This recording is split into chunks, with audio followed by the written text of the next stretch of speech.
빌립보서 2장 12절에서 18절 말씀을 함께 봉독하시겠습니다.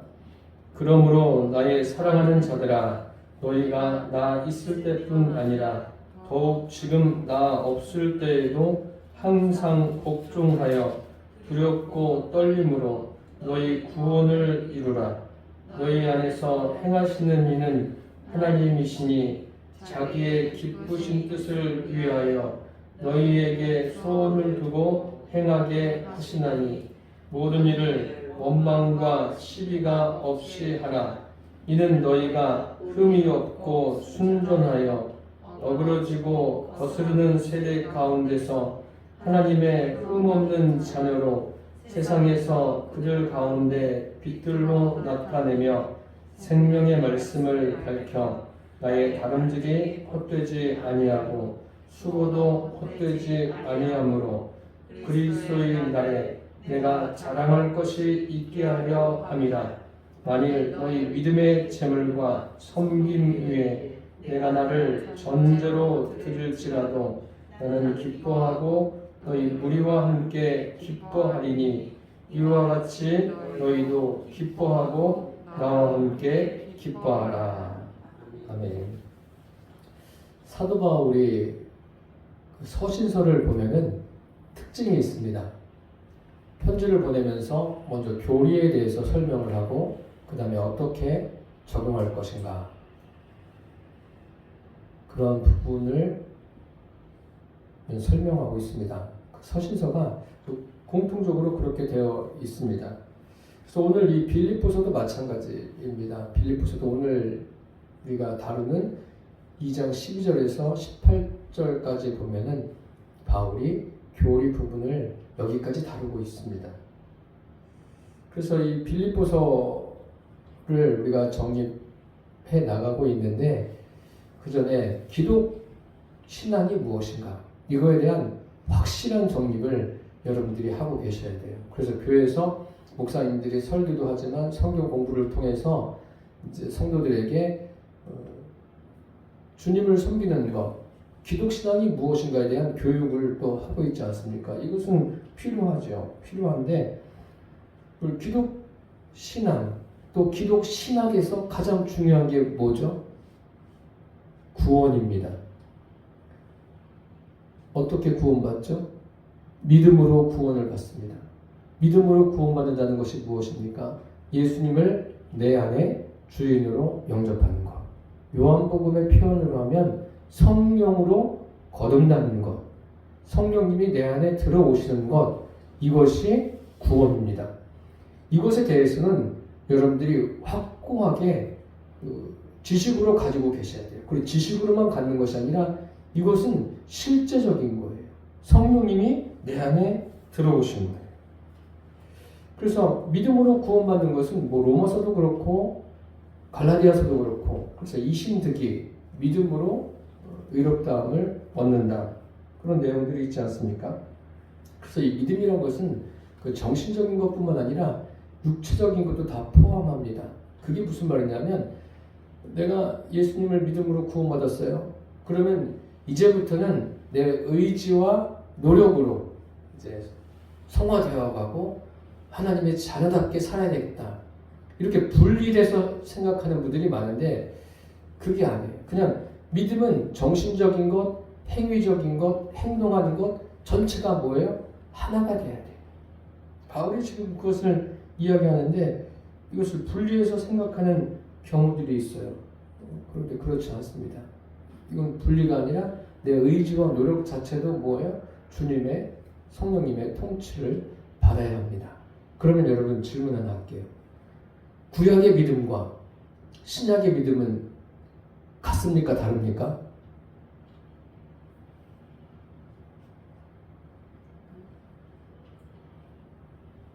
구약은 율법이고 신약은 믿음이에요? 같아요. 둘 다 믿음으로 구원받는 거예요.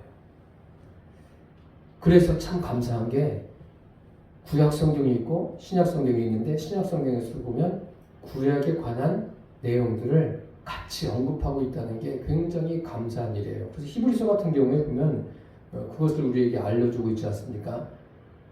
그 믿음은 바라는 것들의 실상이요 보지 못하는 것들의 증거니라는 말씀이 있습니다. 그러면서 그 히브리서 11장 같은 경우에는 믿음에 대해서 쭉 이야기하고 있어요. 믿음으로 구원받는 것. 그래서 하나님께 나아가는 자는 반드시 그가 계신 것과 또한 그가 자기를 찾는 자들에게 상 주시는 이심을 믿어야 할지니라. 하나님이 계신 것을 믿는 게 뭐예요? 정신적인 것이죠. 그리고 그를 찾는 자들에게 상 주신다. 실제로도 상을 받는 거 아니에요. 이 땅에서도 어떤 일을 잘하면 상을 받는데 그게 다 하나님 나라에 가면 그런 모든 것들이 실제적으로 이루어지는 거 아닙니까? 그런 행위적인 것도 뭐예요? 모두가 다 믿음으로 되어진다는 거예요. 히브리서 11장 6절에 그것을 정확하게 우리에게 말씀하고 있습니다. 그리고 믿음의 사람들도 그렇게 그 구약 시대에 살았던 사람들도 믿음으로 살았다라고 성경은 말씀하고 있지 않습니까? 아벨이 제사를 드릴 때 무엇으로 드렸다고 했어요? 믿음으로. 그렇게 기록되어 있어요. 그리고 그것뿐만 아니라 그래서 믿음으로 구원받은 거예요. 에녹도 믿음으로, 노아도 믿음으로 방주를 만들었습니다. 그 다 믿음이에요. 구약이라고 해서 다를 게 없어요. 구약이나 신약이나 다 믿음이에요. 그러면 그 아브라함과 사라 이야기가 나오지 않습니까? 아브라함과 사라가 그들 사이에서 이삭이 태어나지 않습니까? 그들은 자녀를 낳을 수가 없는 상황 아니에요. 그런데 이삭이 태어나는 것을 무엇으로 설명하고 있습니까? 히브리서에 믿음으로라고 설명하고 있어요. 하나님을 믿는 것은 그냥 하나님이 존재하시는구나. 나는 하나님이 계신 것을 믿어. 그 다음부터는 내가 하나님을 믿으니까 내가 이제 열심히 삶을 살아가야지. 그게 아니라는 거예요. 왜 아니냐면 아브라함과 사라가 하나님이 존재하신다. 그 믿음으로 끝났습니까? 그리고 자기들의 의지로 해서 자녀를 잉태했어요? 아니잖아. 자기들의 의지와 노력이 아니라 그 일상에서도 하나님의 역사하심으로 그 하나님의 역사하실 것을 믿는 거예요. 그래서 그들이 자녀를 잉태할 수 있었습니다. 모세도 라합도 다윗도 다 기록된 모든 사람들이 무엇으로 구원받습니까? 믿음으로 구원받는 거예요. 이 믿음이 굉장히 중요합니다. 이것은 영적인 거예요. 아무리 사람들이 자기 진심으로 또 의지적으로 해서 되는 게 아니에요. 그래서 마태복음에는 이런 말씀이 있습니다. 우리가 주의 이름으로 선지자 노릇하며 주의 이름으로 귀신을 쫓아내며 주의 이름으로 많은 권능을 행하지 아니하였나이까. 근데 예수님이 뭐라고 말씀하셔요? 내가 너희를 도무지 알지 못했다. 이게 무슨 의미냐면 과거에 알았었는데 잊어버렸다. 그게 아니라 처음부터 알지 못했다는 거예요. 얼마나 억울해요. 열심히 권능을 행하고 선지자 노릇하고 지금으로 말하면 목회하는 거예요. 목회하고 열심히 배워서 헌신하고 봉사하고 다양한 일을 많이 했는데 내가 너를 도무지 알지 못했다.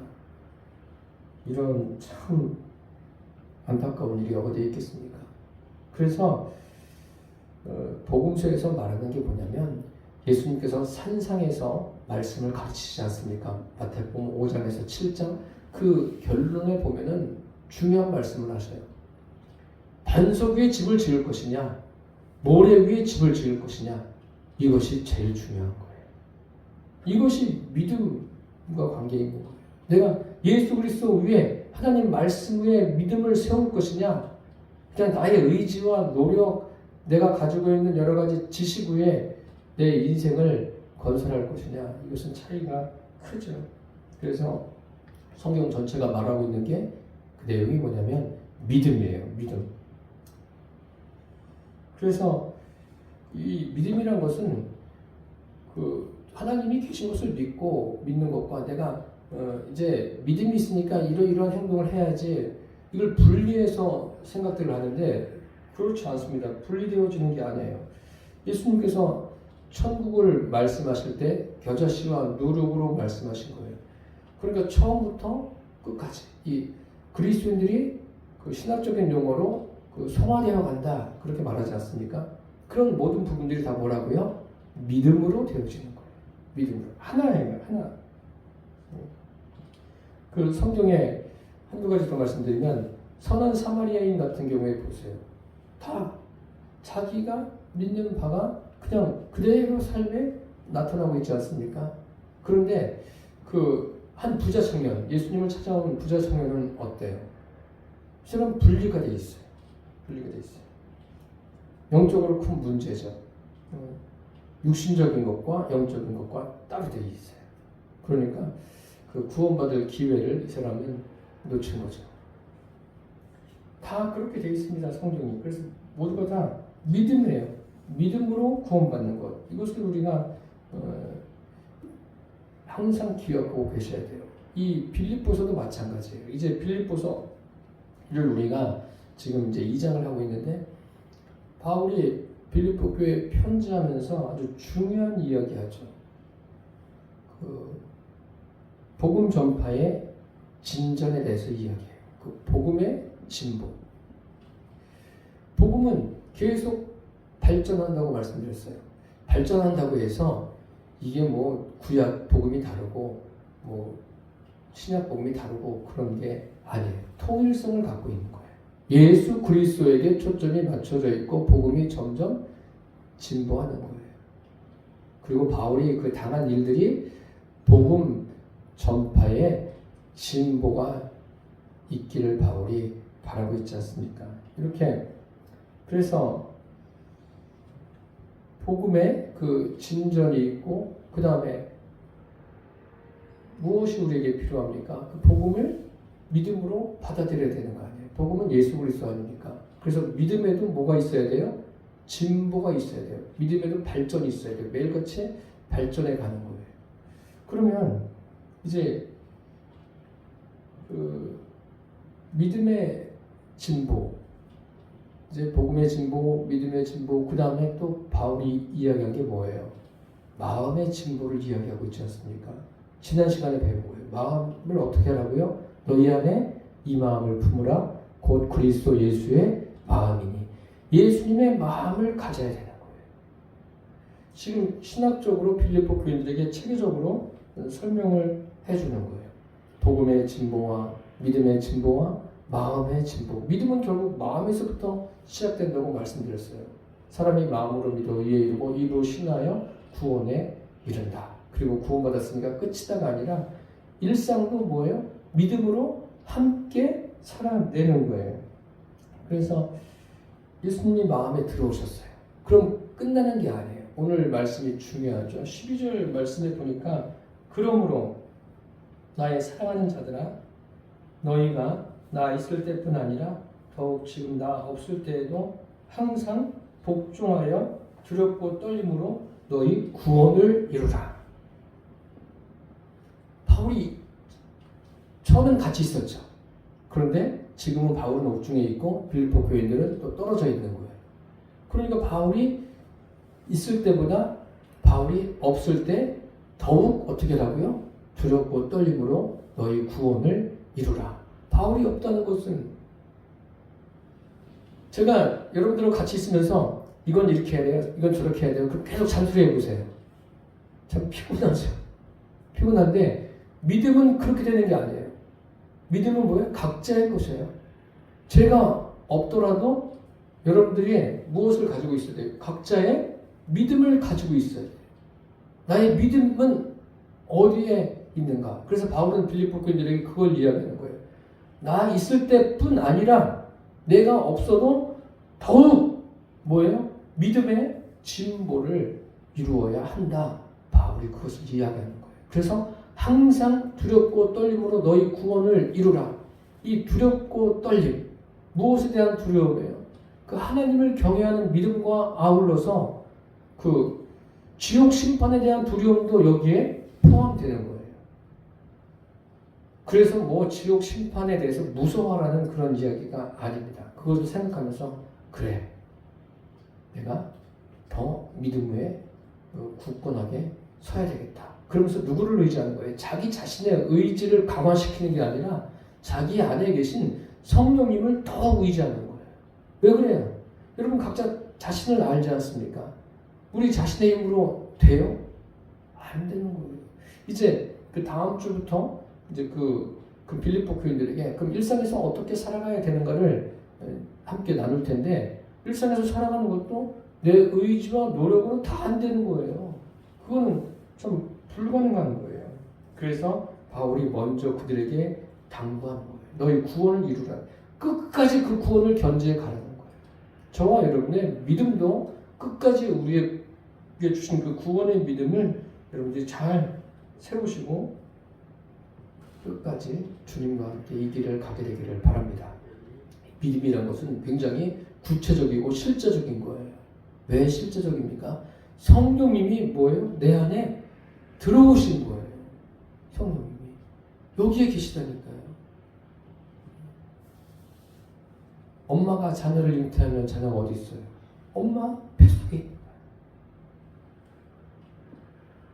그거보다 더 실제적이고 놀라운 사건이 성령님이 내 안에 들어오시는 거예요. 그러면서 오늘 12절에 그러므로 이렇게 시작하지 않습니까? 그럼 뭐예요? 위에와 뒤에와 연결이 된다는 거예요. 그러므로 너희들 안에 예수 그리스도의 마음을 품었느냐? 그러므로 너희 나의 사랑하는 자들아 너희가 내가 있든 없든 없어도 더욱 항상 복종하여 두렵고 떨림으로 너희 구원을 이루라. 주님께서 너에게 주신 그 구원을 이루라는 거예요. 그리고 그 다음 말씀이 굉장히 중요합니다. 너희 안에서 행하시는 이는 하나님이시니. 너희 안에서 누가 계셔요? 하나님이 행하시는 하나님. 너희 안에서 행하시는 이는 하나님이세요. 하나님이 우리 안에서 행하신다고요. 그런데 제가 말씀드리잖아요. 여러분 예수님 믿으면서 뭐 교회를 갈까 말까, 주님을 위해서 뭐 봉사를 해야 될까 말까, 이런 걸 누구에게 물어볼 거 없어요. 주님께 물어보세요. 주님, 제가 지금 어느 자리에 있어야 됩니까? 주님이 내 안에서 행하신다니까요. 주님이 행하시도록 하는데 거기에 또 뭐가 있는 거예요? 나의 마음도 있는 거예요. 그게 충돌이 일어나죠. 충돌이 일어나서 내가 깨어져야 돼요. 먼저 나를 내려놓으세요. 그게 뭐예요? 그게 바로 예수님이 말씀하신 자기 부인입니다. 하나님이 행하시는데 이게 놀라운 거예요. 하나님이 여기서 행하시는 거 내 안에서부터 자기의 기쁘신 뜻을 위하여 너희로 소원을 두고 행하게 하신다. 참 얼마나 이 대단히 중요한 겁니다. 하나님은 자기의 기쁘신 뜻을 위해서 우리 각 사람에게 소원을 주셨어요. 그래서 저와 여러분이 늘 주님이 나에게 주신 소원이 무엇인가, 그것을 어떻게 할 수 있어요? 뭐 주님께 물어봐도 주님이 대답해 주실 수도 있죠. 그런데 이미 하나님의 말씀을 주셨잖아요. 성경을 주셨잖아요. 그러니까 성경을 우리가 읽어야 돼요. 읽고 묵상하세요. 그러면 이게 하나님의 그 뜻이구나. 하나님이 나에게 주신 소원이 이러이러한 거구나. 그것을 깨닫게 되는 거예요.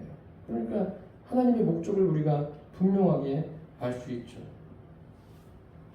사실 생각해 보세요. 이 땅에 유토피아를 건설한들 무슨 의미가 있겠어요? 그 중동 쪽에는 오일머니를 가지고 있는 사람, 그 집이 어마어마하지 않습니까? 집이 1조가 넘어요. 우리나라하고는 좀 차원이 다르죠. 그 사람들은. 근데 그런 게 무슨 의미가 있어요? 왜요? 이 땅에 있는 것은 다 없어집니다. 그렇다고 해서 마음대로 그냥 살라는 그런 이야기가 아니에요. 나에게 주어진 삶을 성실하게 살아가되 믿음이 무엇이고 이 세상은 무엇이고 이 세상은 어떻게 될 것인가를 분명하게 알고 저와 여러분이 살게 되기를 바랍니다. 그래서 바울은 빌립보 교인들에게 이야기해요. 사람들이 모인 곳에는 항상 문제가 있게 마련이에요. 그래서 뭐라고 그럽니까? 모든 일을 원망과 시비가 없이 하라. 그럼 원망과 시비가 왜 생겨요? 안 생기는 곳이 있습니까? 없어요. 원망과 시비는 항상 생깁니다. 이 원망과 시비가 왜 생기느냐? 그럼 이것을 어떻게 해결하느냐? 그 방법은 무엇이냐? 원망과 시비는 자기 의지로 하려고 하기 때문에 원망과 시비가 생기는 거예요. 그것을 해결하는 길이, 그러니까 바울이 미리 이야기했잖아요. 13절에 이야기했잖아요. 너희 안에서 행하시는 이는 하나님이시니 하나님께서 자기의 깊으신 뜻을 위하여 너희로 소원을 두고 행하게 하신다. 이것만, 그러니까 빌립보서에 있는 이 바울이 지금 편지하는 그 내용들에서 핵심이 무엇인가, 이것만 제대로 다 정립이 되어 있어도 원망과 시비가 없어지는 거예요. 그냥 저 사람은 사람이 좋으니까 그냥 이래도 좋고 저래도 좋고, 그거는 문제 있는 거라고 그랬어요. 그건 대단히 문제가 큰 사람이에요. 그거는 다 그냥 무조건 받아주고 좋은 게 좋은 거고, 이거는 사람을 망치는 거예요. 좋은 게 아니에요. 부모 입장에서도 자녀들에게 그렇게 하면은 그 문제가 있는 거예요. 받아주긴 하지만 분명한 선이 있어야 돼요. 그러니까 사람이 자기 의지로 하려고 하면은 거기에는 항상 뭐가 있다고요? 원망과 시비가 있어요. 그래서 우리가 그것을 다 해결하는 길은 예수 그리스도의 마음으로, 또 내 안에 누가 행하셔요? 하나님이 행하신다는 것을 항상 기억하고 살게 되기를 바랍니다. 15절에 보니까 이는 너희가 흠이 없고 순전하여 어그러지고 거스르는 세대 가운데서 하나님의 흠없는 자녀로 세상에서 그들 가운데 빛들로 나타내며,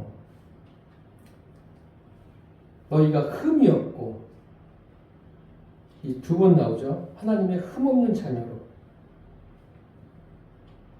흠이 없는 게 뭐죠? 흠이 없다. 이게 무슨 의미죠? 흠이 없다는 것은 뭐냐면, 마태복음 25장에 보면 열천의 비유가 나오지 않습니까? 그런데 등과 기름을 준비한 사람이 있고 등만 준비한 사람이 있어요. 기름이 없잖아요. 등만 준비하고 기름이 없는 것이 뭐냐면 그게 인본이에요. 인본. 그러니까 흠이 없다는 것은 인본으로 하지 말라는 거예요. 그리고 어그러지고 거스르는 세대 가운데서 흠없는 자녀로 세상에서 그들 가운데 빛들로 나타내며, 어그러지고 거스린다. 이것은 길게 설명할 필요가 없어요. 지금 우리가 이 시대를 봐도 참 이 말이 딱 맞지 않습니까? 그럼 이 시대 가운데 빛이 되라는 게 아니에요? 빛들로 나타나는 거예요. 우리는 주님이 우리 안에 계시기 때문에 빛이에요. 가는 곳마다 뭐가 물러가요? 어둠이 물러가는 거예요. 우리 가는 곳마다. 그래서 그러면 이 말이 뭐예요? 어그러지고 거스르는 세대에서 그리스도인으로서 어떻게 살 것이냐? 어떻게 살아야 되죠? 내가 내 의지를 가지고 이것은 이렇게 적용하고 저렇게 적용하고 그런 말들을 하죠. 그것도 이제 믿음의 차이에 따라서 다 대답이 다양하겠죠. 다양했는데 이게 무슨 말이냐? 어그러지고 거스르는 세대. 제가 얼마 전에 설교를 했는데 이 세상은 뭐라고 했어요? 일이에요. 일이가 득실득실해요. 그곳에 우리를 무엇으로 보내요? 양으로 보내는 거예요. 그거예요. 어그러지고 거스르는 세계에서 양으로 가라는 거예요. 인본이 아니라 주님과 함께 신본으로 가라는 거예요. 그런데 그런 사람들도 있어요. 양들이 있는데 이리로 가서 왕 노릇하는 사람들. 참 심각한 거죠. 하나님은 우리를 어디로 보내십니까? 양으로 이리 가운데 보내신다는 것을 잊지 마십시오. 그게 하나님의 방법이에요. 그리고 16절에 보니까 생명의 말씀을 밝혀 나의 다름질이 헛되지 아니하고 수고도 헛되지 아니함으로 그리스도의 날에 내가 자랑할 것이 있게 하려 함이라. 생명의 말씀을 밝힌다. 이 생명의 말씀이 뭡니까? 결국은 성령이십니다. 성령. 생명의 말씀, 성령이시고 하나님이세요. 하나님의 말씀이죠.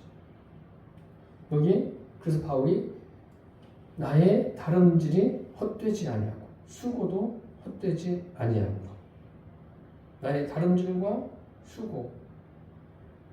그럼 무엇을 위해서 달려가고 무엇을 위해서 바울이 이렇게 수고합니까? 바울이 지금 뭐 죽기 살기로 여러 가지 그냥 고난을 겪으면서 여기까지 왔어요. 지금도 오게인서 이 편지를 쓰고 있지 않습니까? 많은 수고를 했어요. 이 땅에서 수고하지 않은 인생은 없어요. 여러분들도 다 수고하는 거 아니에요? 얼마나 많은 수고를 해요. 수고하고 다름질하고. 그게 헛되지 말아야죠. 열심히 세상을 살았는데 헛되지 말아야죠. 여기 헛되다는 말이 두 번 나오죠. 이 헛되다의 의미가 뭐냐면 속이 비었다는 거예요. 속이 빈 거예요. 열심히 달려갔는데 뭐가 없어요? 속이 없어요. 많이 수고했는데 속이 없어요. 그럼 어떻겠어요? 인생 70, 80 살아서 내 뒤를 돌아보니 속이 비었네? 심각한 거예요. 지금도 속이 빈 채로 열심을 내는 사람이 많아요. 축종이죠. 속이 비었다는 건 뭐예요? 그들 안에, 사람 안에 뭐가 없는 거예요? 성령 하나님이 계시지 않은 거예요. 거듭나지 않은 거죠. 저와 여러분 안에 성령 하나님이 계심을, 그리고 하나님의 소원대로 하나님이 행하시는 것을 잊지 않게 되기를 바랍니다. 그래서 내 의지와 감성과 지성, 이 모든 게 누구의 통치를 받아야 되는 거예요? 내 안에 행하시는 하나님의 통치를 받는 저와 여러분 되시기를 바랍니다. 그러니까 속 빈 사람이 되지 않으려면 성령님이 오셔야 돼요. 성령님이 계셔서 다름질을 해야 되고 성령님이 계신 상태에서 수고해야 돼요. 그럼 그 다름질도 수고도 헛되지 않는 거예요. 우리의 인생이 그렇게 되기를 바랍니다. 그러니까 우리가 하는 모든 것들이 헛되지 않으려면 누가 계셔야 된다고요? 성령님이 계셔야 돼요. 성령님이 계시지 않으면 그 헛된 거예요. 그리고 중요한 말씀 있잖아요. 수고도 헛되지 아니함으로 16절에 그 중간 이하에 보면 그리스도의 날에 내가 자랑할 것이 있게 하려 함이라. 그리스도의 날이 어떤 날이에요? 주님 오시는 날, 심판의 날이에요. 이 날이 있는 거예요. 이 날은 주님이 언제 오실지 우리는 알 수가 없어요. 알 수가 없는데 오세요. 종말이 있는 거예요. 그것을 기억하셔야 돼요. 그래서 뭐 개인적인 인생의 끝이 다 있고 이 세상의 끝도 있어요. 그리고 주님이 오시는 날도 있지 않습니까? 주님이 오시는 날이 결국은 이 세상의 종말이죠. 그 그리스도의 날에 내가 자랑할 것이 있게 하리라.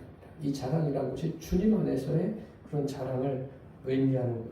그러면서 바울이 17절에 만일 너희 믿음의 재물과 섬김 후에 내가 나를 전제로 드릴지라도 나는 기뻐하고 너희 무리와 함께 기뻐하리니 이와 같이 너희도 기뻐하고 나와 함께 기뻐하라. 이 두 절 사이에 기뻐하라는 말이 그냥 여러 차례 기록되어 있지 않습니까? 너희 믿음의 재물과 섬김 외에 내가 나를 전제로 드릴지라도. 믿음의 재물과 섬김이라는 것은 결국 그 믿음과 그 삶에 적용이 다 포함되어 있는 상태예요. 그러니까 바울이 그 재물을 드릴 때 그 위에 붙는 그러한 전제로 자기가 부어질지라도 기뻐한다는 거예요. 참 귀한 믿음의 고백이라고 봅니다. 이게 육신적인 게 아니라 영적인 것 때문에 기뻐하는 거예요. 한번 보세요. 여러분 정말 영적인 것 때문에 고민하고 영적인 것 때문에 기뻐하는 경우가 얼마나 있습니까?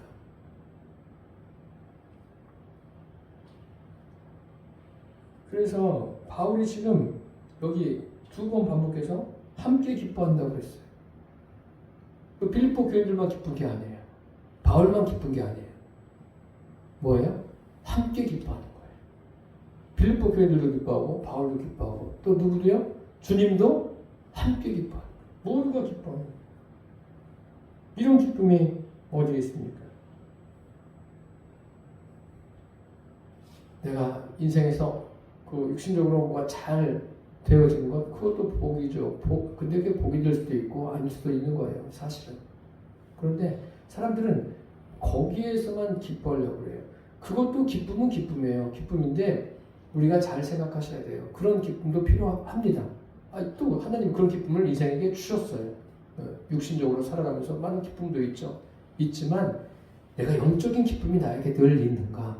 그것을 우리가 생각해 보셔야 돼요. 기쁘신 뜻을 두고 우리에게 소원을 가지고 행하신다니까요, 하나님이. 그러니까 영적인 기쁨을 말씀하고 계신 거예요. 그 영적인 기쁨이 항상 내 안에 있기를 바랍니다. 그러면 이 성경을 계속 읽어보세요. 읽어보시면 영적인 기쁨이 무엇인지 더 깊이 깨닫게 되고 그것을 누리게 될 거예요. 그러면 함께 기뻐한다. 바울은 어디에 있어요? 지금 편지를 쓰면서 감옥에 있어요. 감옥에 있으면 기뻐요? 참 불편한 거 아니에요. 그런데 바울이 이게 진심인 거예요. 이 기뻐하는 게 참 귀한 일이죠. 이게 믿음의 고백이죠.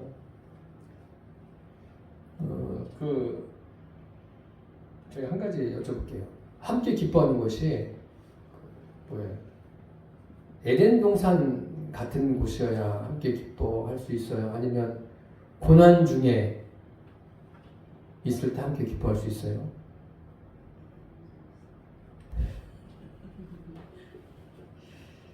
이왕이면 좀 편하게 살면 좋죠.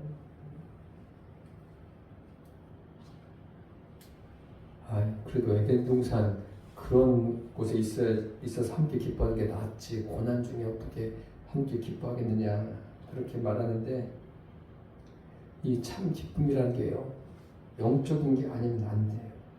영적인 게 되려면 우리 육신을 가지고 있기 때문에 늘 나를 부인해야 돼요. 창세기를 보시면 이제 말씀을 맺기 전에 한 가지만 말씀드리고 말씀 마치겠습니다. 창세기 2장과 3장을 이렇게 읽어보시면은 아담이 있는 그 상황이 에덴 동산이에요. 둘 다 에덴 동산인데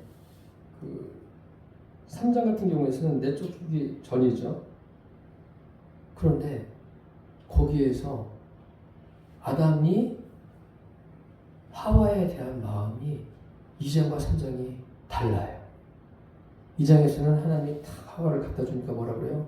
내 뼈 중에 뼈요, 내 살 중에 살이다. 아주 그냥 참.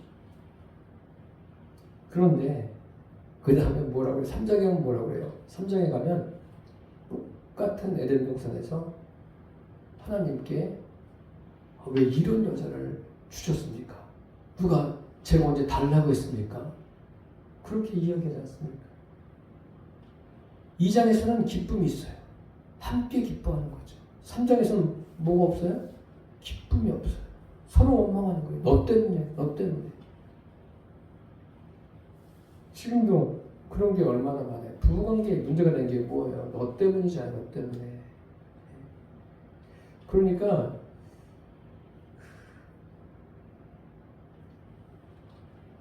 이 아담과 하와를 통해서 주님께서 우리에게 말씀하시는 거.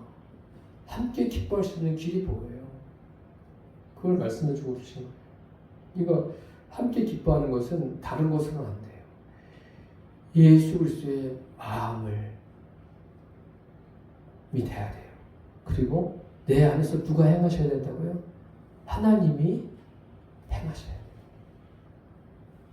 그거 아니고는 함께 기뻐할 수가 없어요. 제가 말씀드리는 것은 영적인 것을 지금 말씀드리는 거예요.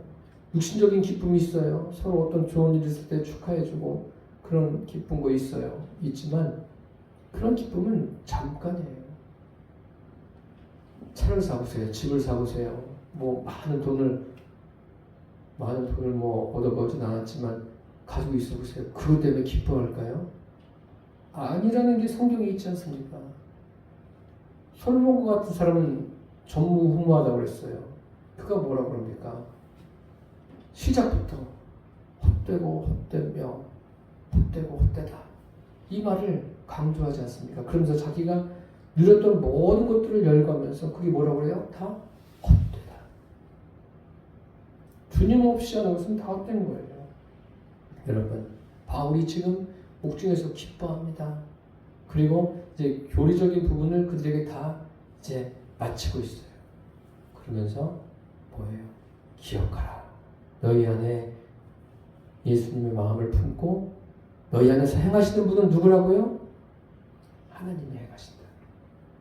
잊지 마십시오. 하나님 가만히 계세요. 내가 이제 알아서 하겠습니다. 이건 믿음도 아니에요. 물론 믿음의 초보 때는 그럴 수 있어요. 그렇지만 저와 여러분이 어떻게 되라고요? 믿음이 발전해야 돼요. 진보해야 돼요. 내 마음도 진보해야 되고. 어떻게 진보해요? 진보하는 길은 하나님이 내 안에서 행하시는 것을 늘 경험하는 거예요. 매일매일 경험하는 거예요. 그리고 그분을 높여드리게 되기를 바랍니다. 예수님의 이름으로 날마다 저와 여러분이 승리하시고, 그 영적인 법칙이에요.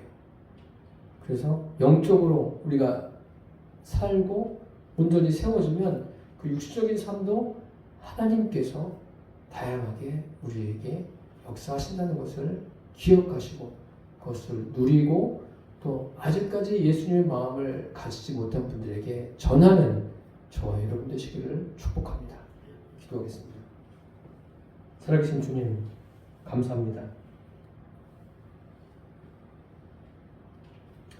사람들이 자기 있는 것을 다 팔아서 구제하고 자기 몸을 불살하게 내어주는 그런 마음이 있다 할지라도 그 안에 주님이 계시지 않으면, 성령님이 계시지 않으면 그것이 헛되다는 것을 알려주셨습니다. 주님, 날마다 우리가 나를 부인하고 내 안에 예수님 계신 것을 믿고 하나님이 행하시는데 자기의 기쁘신 뜻을 위해서 소원을 두고 행하시는 것을 날마다 누리게 하여 주옵소서. 그래서 우리 성도들을 통해서 구원받는 사람들이 날마다 더해가게 하여 주옵소서. 예수님의 이름으로 기도드립니다. 아멘.